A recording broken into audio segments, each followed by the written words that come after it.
Hi, Healthy.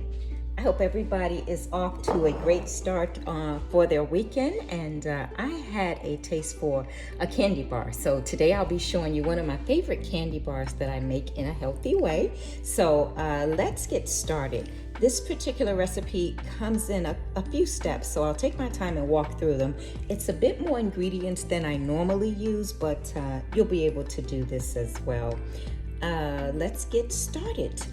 My dry ingredients are, I use 1 3/4 cups of almond flour. I use 3 tablespoons of a sweetener of your choice and about 1/4 teaspoon of salt. My wet ingredients are going to be 2 tablespoons of maple syrup, a little less than a tablespoon of vanilla, and 1/3 cup of coconut oil. Let's get started with mixing. I'm going to start with my dry ingredients, my almond flour specifically. So we will get started with the 1 cup. And I'm going to use my 1/4 cup measure to get 3 additional cups. So you need actually 1 3/4 cups of almond flour. So that's as much almond flour as we need. You're also going to need 2 tablespoons of a sweetener of your choice. And we've talked a little bit about sweeteners. The one that I use is stevia. And I'll show you that again. So just 2 tablespoons of that. Nope, actually it should be 3 tablespoons. Excuse me. I'm shortening myself on a little sweetener there. So I'm using stevia today, but you could use whatever sweetener of your choice is. I'm going to put in my 1/4 cup of salt. You could use whatever sweetener that you choose. I could use honey. I didn't have any today, but you could also substitute it out for honey as well. You would still use about 3 tablespoons of honey if you were doing a substitute with that. So I am just mixing my dry ingredients together here, and now I'm going to begin to add my wet ingredients to that. The wet ingredients again is going to be 2 tablespoons of maple syrup, a little less than 1 tablespoon of vanilla, and then 1/3 cup of coconut oil.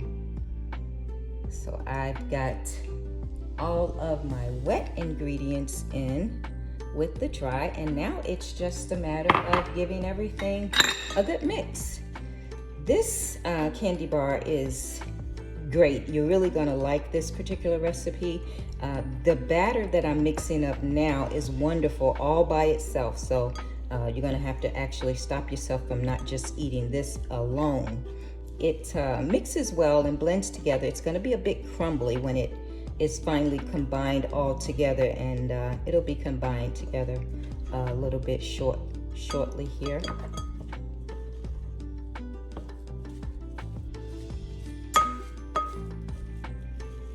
Okay, so this is looking good, and it's just like I want it to be.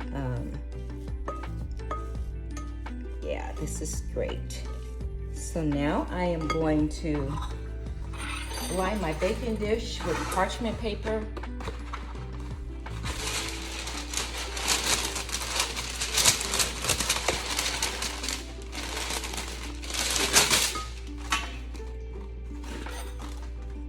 I put a little bit of water on my fingertips to help the parchment paper stick a little bit. So that's nothing that you have to do. It's what I will do just to cause it to stick a little bit better in the pan. Then you want to go in and put your mixture into the pan.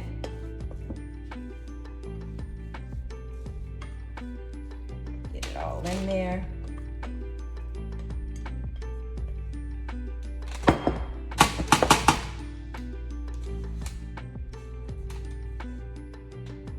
Once that is in,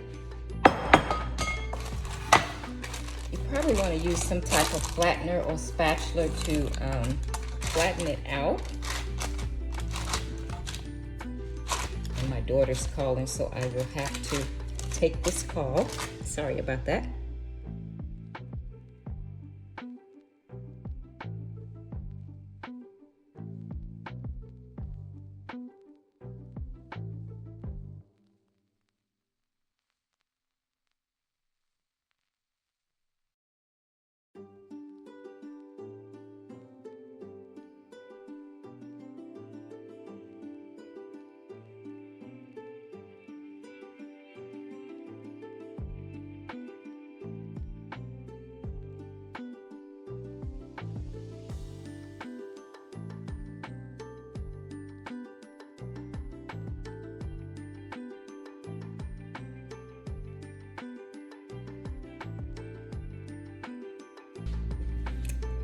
And my shortbread, my layer one for my candy bar is out. As you can see, it is beginning to brown. Mine took exactly 14 minutes at 350, but again, ovens vary, so you want to watch yours. The clue is to make sure that your top is beginning to brown. I'm going to set this aside because it needs to cool for at least 15 minutes before I add the second layer. So I'll set this aside and let it cool, and we'll get started with the second layer.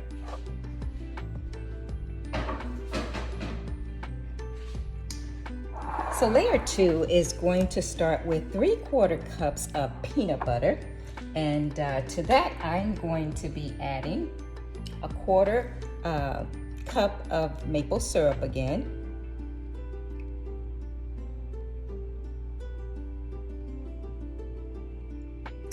A 1/3 cup of the coconut oil.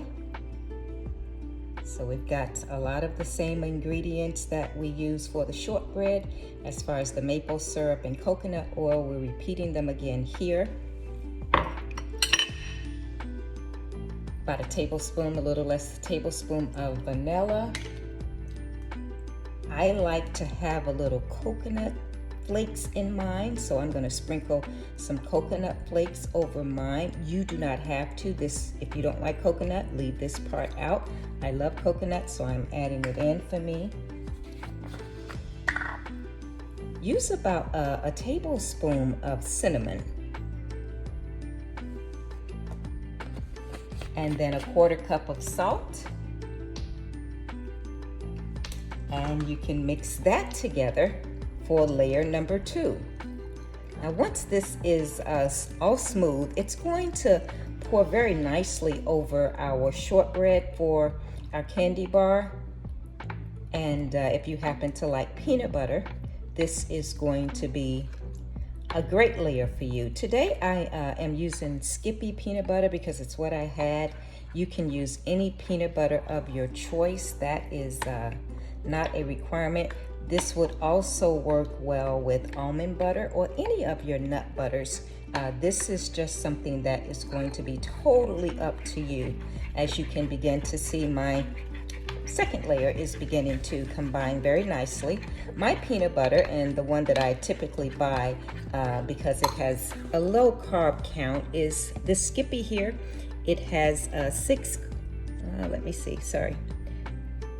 grams of carbs and 2 grams of fiber, so that's 4 net carbs, and that's why I chose this particular one. There are some peanut butters with a lot more carbs, so just be careful and watch your carb count.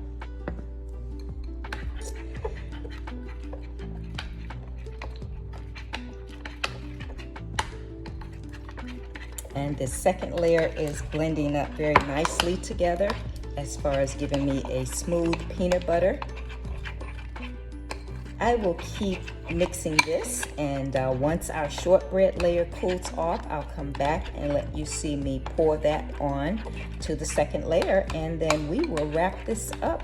It'll have to sit in the freezer section for about 30 minutes to firm up a bit, but once that's done, you have your candy bar. All right, see you once the shortbread cools in about another 10 minutes.